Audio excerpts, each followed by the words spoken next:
Hola a todos, ¿qué tal? En este video vamos a ver espirometría. Este es un estudio que se le realiza a la función respiratoria para poder obtener algunos datos relevantes para el diagnóstico. Entonces, la espirometría la podemos dividir en dos. La espirometría simple, que es esta que tenemos aquí, que es la que nos permite ver los volúmenes y capacidades funcionales del pulmón, los cuatro volúmenes, las cuatro capacidades, que si quieren ahondar un poquito más en esto, les invito a ver en este mismo canal el video que dice volúmenes y capacidades, porque nos vamos a centrar en este video más a ver la espirometría forzada, que es la que nos ayuda al diagnóstico de los patrones restrictivos u obstructivos de las neumopatías. Entonces, de aquí vamos a obtener tres valores, que son el BEF1, que significa el volumen expiratorio forzado en el primer segundo, el CBF, que es la capacidad vital forzada, ya habíamos visto en el otro video lo que es la capacidad vital, y la relación entre los dos, que es el BEF1 sobre CBF, que es el índice de Tifenot. Estos tres parámetros los vamos a comparar el resultado que tengamos de nuestro paciente versus el resultado normal de un paciente que tenga la misma edad, mismo sexo y mismo territorio geográfico. Entonces, frente a comparar a nuestro paciente con el valor normal, el parámetro, vamos a obtener un porcentaje. Y este porcentaje tiene que ser mayor al 80% en el caso de BEF1 y CBF, y tiene que ser mayor al 70% en este índice de Tifenot. ¿Esto por qué? Quiere decir que la persona, si es que tiene más del 80, quiere decir que maneja volúmenes que son superiores al 80% de lo que maneja una persona normal. Eso quiere decir que está dentro de parámetros normales. Ahora, el BEF1 y el CBF son menores, o bueno, pueden ser menores hasta un 60% en pacientes ancianos. Es una variante un poquito importante tenerla en cuenta en la espirometría forzada. Ahora, cuando tenemos valores disminuidos frente igual a la persona de la población que es normal, podemos identificar tres tipos de patrones, que son el patrón obstructivo, el restrictivo y el mixto, que es la mezcla de los dos, y que tiene los siguientes parámetros. El patrón obstructivo tiene el BEF1 disminuido y el índice de Tifenot disminuido, pero el CBF se conserva normal. O sea, básicamente aquí es más fácil recordar que en el patrón obstructivo todo está disminuido menos el CBF. En el restrictivo todo está disminuido excepto el índice de Tifenot, y que en el patrón mixto los tres parámetros van a estar disminuidos. Ahora, estos patrones, si los logramos identificar con los valores absolutos y en las curvas que los vamos a ver, esto nos puede brindar ya el diagnóstico para buscar las causas de, si es que encontramos un obstructivo, buscar si se trata de una enfermedad pulmonar obstructiva crónica, un asma, una fibrosis quística o bronquiolitis, que son las principales causas.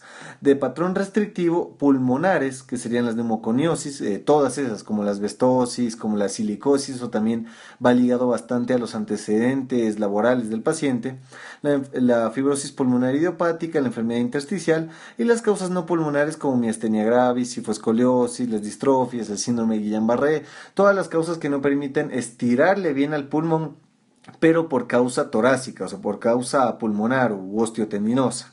Ahora, el patrón mixto se presenta cuando hay ambas, y lo más común es un patrón obstructivo, o sea, una persona que ya tenía un patrón obstructivo y presenta una enfermedad aguda con patrón restrictivo. El ejemplo, un paciente con EPOC que le acaba de dar una neumonía podría presentar este patrón mixto. Ahora, vamos a explicar cada uno utilizando las curvas. Entonces, las curvas normales que tenemos son dos: la curva volumen-tiempo y la flujo-volumen. La volumen-tiempo tiene las siguientes características. El eje vertical es el volumen y el horizontal es el tiempo. Entonces, esto de aquí a acá es el primer segundo. Entonces, el FEV1, que es la fracción expirada en el primer segundo, el volumen expirado forzado en el primer segundo, tiene que ser un ascenso rápido que llegue a la meseta, a ser una meseta de un volumen fijo. O sea, este BEF1 tiene que ser así. Esta es la forma normal.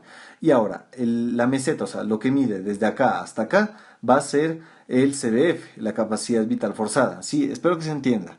Ahora, esta es la morfología normal. Ya vamos a ver cómo se altera. Y en la curva flujo-volumen tiene tres características. Y bueno, principalmente podemos tener las dos fases: una fase inspiración y una expiración. Usualmente se estudia más o solamente la expiración, pero bueno, también hay las curvas dobles y podemos tenerlas en cuenta.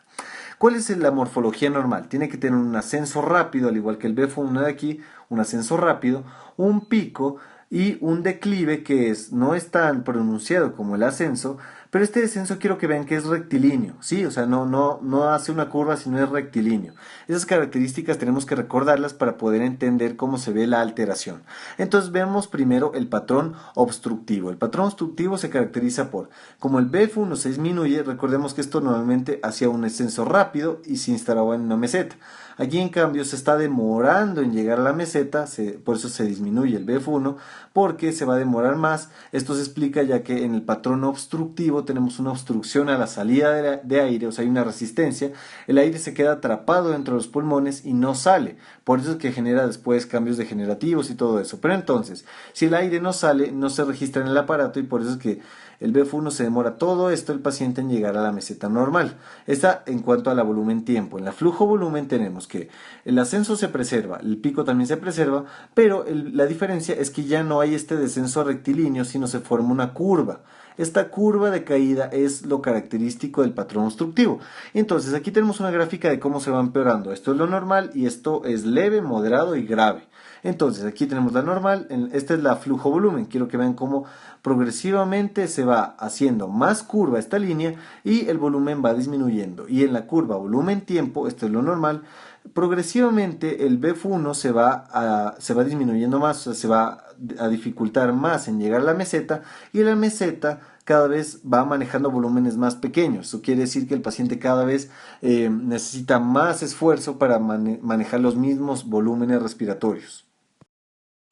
Ahora, el patrón restrictivo, yo creo que se acuerden de la tabla que habíamos visto de la curva normal, o sea, cómo se ve normalmente. El patrón restrictivo es como una curva normal, pero en miniatura. O sea, esto no es un problema de morfología de la curva, sino más es un problema de tamaño. Entonces, mira, quiero que veas que aquí el índice de tifeno es lo único que se mantiene conservado, por eso la relación entre los dos parámetros es normal, pero ambos están disminuidos. Entonces, el BF1 está disminuido y normalmente lo que habíamos visto que era un ascenso hasta acá y mantenía una meseta en volúmenes de 4000 más o menos, aquí se mantiene en un volumen de 1000, o sea, los volúmenes que expira el paciente son muy pocos, ya que hay una restricción, o sea, justamente en la fisiopatología hay una restricción, ya sea de la caja torácica o del mismo pulmón, para poder retener los volúmenes que normalmente retiene un pulmón normal. Ese es el patrón restrictivo.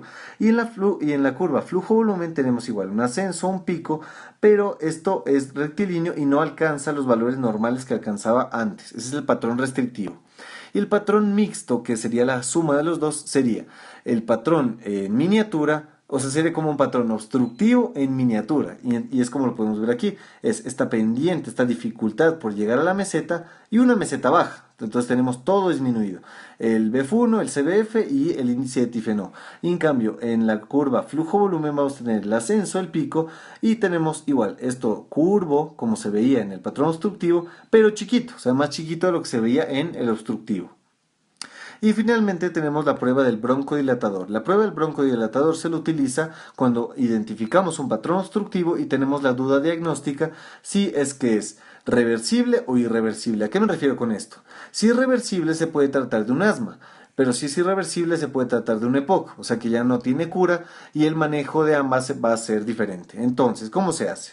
Primero que todo, el paciente no tuvo que haber recibido broncodilatador 6 horas antes del estudio. Y eso es muy importante porque mejora mucho la especificidad. Ahora, lo primero que se hace es tomar una espirometría sin el broncodilatador, o sea, una normal.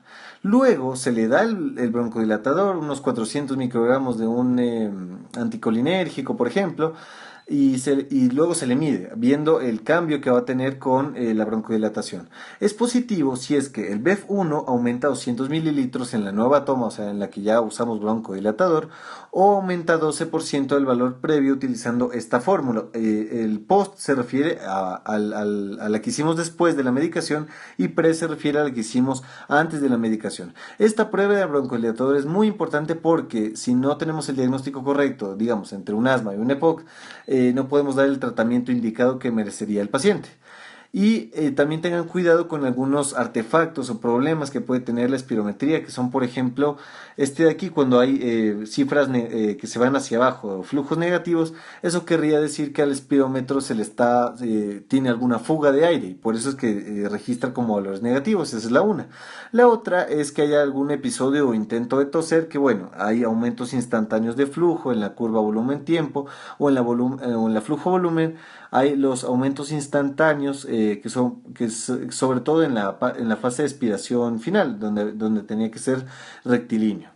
Otra cosa puede ser el paciente simulador, o sea, el paciente que a propósito quiere que la curva le salga alterada para que el estudio, o bueno, para recibir tratamiento, o lo que sea, no sé, un síndrome de Munchausen, por ejemplo, que tenemos aquí en la flujo volumen, recordemos que el ascenso rápido y luego la meseta. Y entonces tenemos mentiras, ¿no? La flujo volumen es el ascenso, el pico y la caída rectilínea. Aquí tenemos múltiples irregularidades, que esto, bueno, esos cambios que a propósito hace el paciente para que el estudio le salga alterado.